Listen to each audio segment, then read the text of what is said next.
धर्म की हानि होती है, धर्म नष्ट होता है। जब जब होई धर्म की हानि,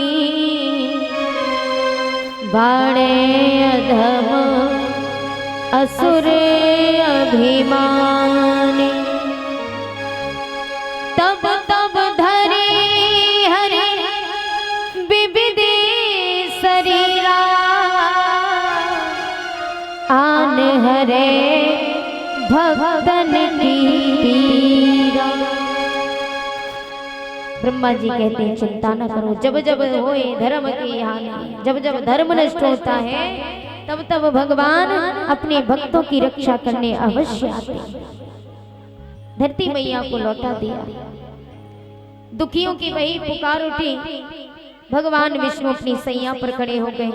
देवताओं से कहा कि देवताओं तुम पृथ्वी पर ग्वाल वालों का रूप धारण करके जाओ, मैं यदुवंश में यादवों का राजा बनकर के आऊंगा।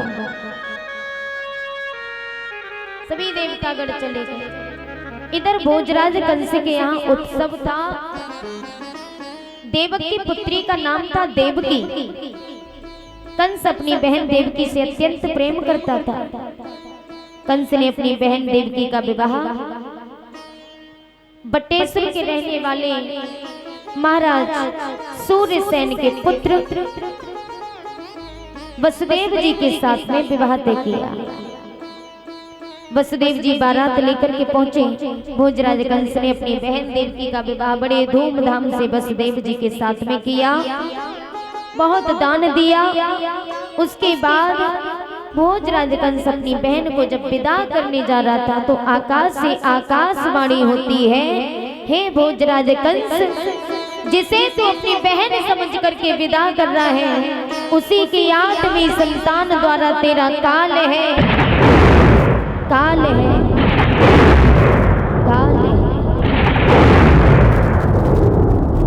आकाशवाणी को सुनकर के भोजराज कंस क्रोध में आए और इतने क्रोध में वसुदेव जी जाकर के चरणों में गिर गए और कहा, भैया अब ये मेरी पत्नी है, इसे क्षमा कर दो।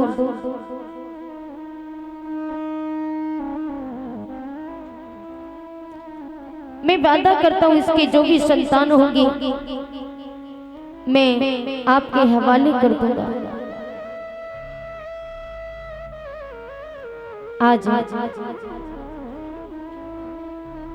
भोजराज कंस ने कहा कि इसके गर्भ से जो संतान होगी, इससे तो अच्छा कि मैं जड़ को ही काट दूं, पेड़ की जड़ को काटूंगा तो उसमें फल ही नहीं आएंगे।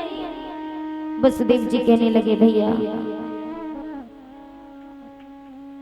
मैं वादा करता हूं इसकी जो संतान होगी सौंप दूंगा। कंस ने बेड़ी हथकड़ियां डाली, जेलों में बंद कर दिया। समय व्यतीत होता गया। देवकी की पहली संतान होती है। पहली संतान हुई, वसुदेव जी पहली संतान को लेकर के कंस के पास में पहुंचे। कंस ने कहा कि मेरा काल तो 8वीं संतान है, लेकिन ये पहली संतान, इसलिए जाओ हम इसे जीवन दान देते हैं, हम इसे मारेंगे नहीं। वसुदेव जी बड़े प्रसन्न हुए, जेलों में जाके देवकी के सामने पुत्र लेके पहुंचे।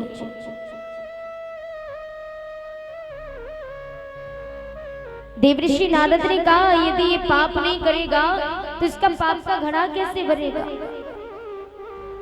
इसलिए नारद जी पहुंच गए और कहा,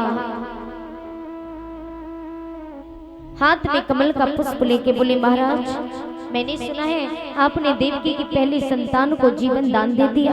बोले हाँ। एक बात बताओ, मेरे हाथों में क्या? बोले पुष्प है। इसकी जरा पंखुड़ियां गिन के बताओ कि कितनी पंखुड़ियां। बोले इसमें भी कोई बड़ी बात है। गिनने लगी, 1 2 3 4 5 6 7 8। बोले कितनी? 8। अब इधर से गिनो, 1 2 3 4 5 6 7 8। बोले इधर से भी 8।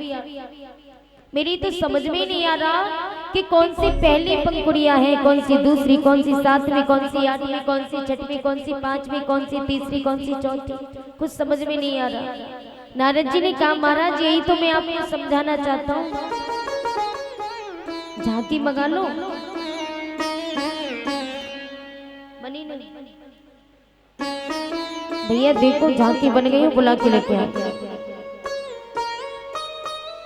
शिवाकांत भारद्वाज, यदि मेरी आवाज सुन रहे हो, यथा शीघ्र झांकी लाने की कृपा करें।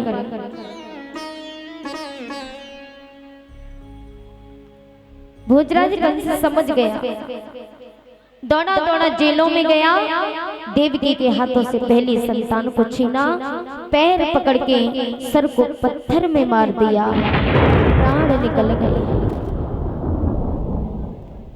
आज कंस ने धीरे धीरे देवकी की 6 संतानों का वध किया। 7वां गर्भ मैया देवकी का खंडित हो जाता है।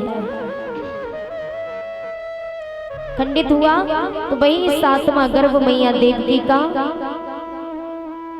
रोहिणी मैया के गर्भ में पहुंचा, जो वसुदेव की बड़ी पत्नी थी, जिससे दाऊ भैया का जन्म हुआ। बोलिए दाऊ भैया की, बलदाऊ भैया हुआ। मैया देवकी का 8वां गर्भ धारण होता है। 9 मास पर पूर्ण होने के लिए आई तो भगवान श्री हरि नारायण जेलों में चतुर्भुजी रूप धारण करके प्रकट होते हैं। बोलिए चतुर्भुजी भगवान की।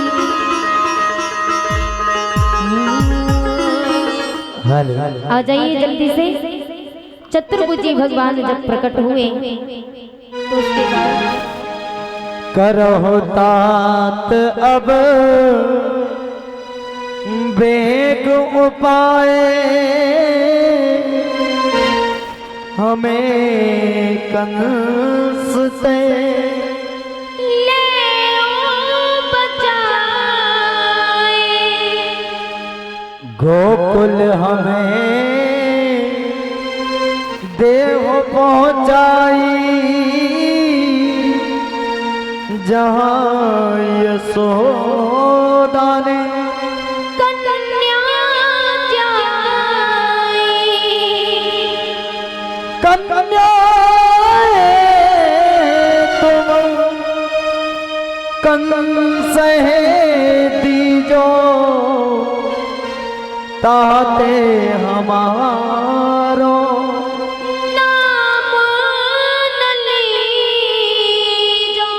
ताते हमारा।